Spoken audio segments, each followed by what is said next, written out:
আমি নিজামুদ্দিন কায়সার, আমি কোন জায়গার কাউন্সিলরই নির্বাচন করব না। এখন কথা বলার মতন মন মানসিকতা কোনোটাই আমরা জাতীয়তাবাদী পরিবারের নাই সারা বাংলাদেশে।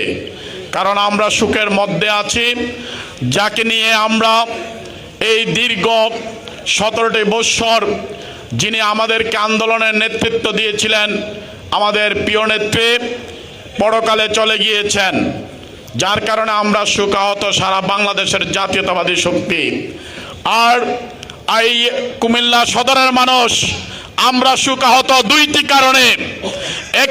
একটি হচ্ছে আমাদের নেত্রীর কারণে, আরেকটি হচ্ছে যে প্রিয় নেতা গত 17 বৎসর ধরে এই স্বৈরাচার বিরোধী আন্দোলনে আমাদের সহযোগী হয়ে আমাদেরকে সামনে রেখে নেতৃত্ব দিয়েছেন এবং আমাদের আন্দোলন সংগ্রামে হত্যার থেকে ধরে, হাসপাতাল থেকে ধরে, জেলখানার থেকে ধরে প্রতিটি কর্মসূচিতে যার হাতের ছোঁয়া ছাড়া, যার অর্থনৈতিক সহযোগিতা ছাড়া কোনো কিছুই হতো না, সেই নেতাকে ষড়যন্ত্রের মাধ্যমে ছিনিয়ে নেওয়া হলো।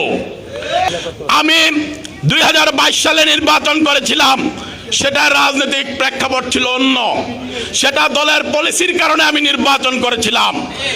এখন আমি হলফ করে বলে দিতে চাই, আমি ইয়াসিন ভাই যতদিন জনপ্রতিনিধি থাকবে, যতদিন উনি এমপি থাকবে, আপনাদের ভোটে নির্বাচিত হবে, আমার পরিবার এবং আমি নিজামুদ্দিন কায়সার, আমি কোন জায়গার কাউন্সিলরই নির্বাচন করব না।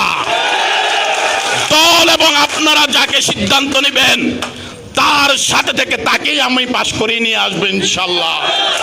আমি তো প্রমাণ করেছি, এই কুমিল্লার যুব সমাজ, তরুণ সমাজ আমাকে সমর্থন দেয়, সুতরাং আমি তার সাথে থাকব। আমার ভবিষ্যৎ পরিকল্পনা হচ্ছে আমি আমাদের প্রিয় নেতা তারেক রহমানের কর্মী এবং হাজী ইয়াসিন ভাইয়ের কর্মী হিসাবে আমি থাকতে চাই এবং আপনাদের সহযোদ্ধা হিসাবে থাকবো ইনশাল্লাহ।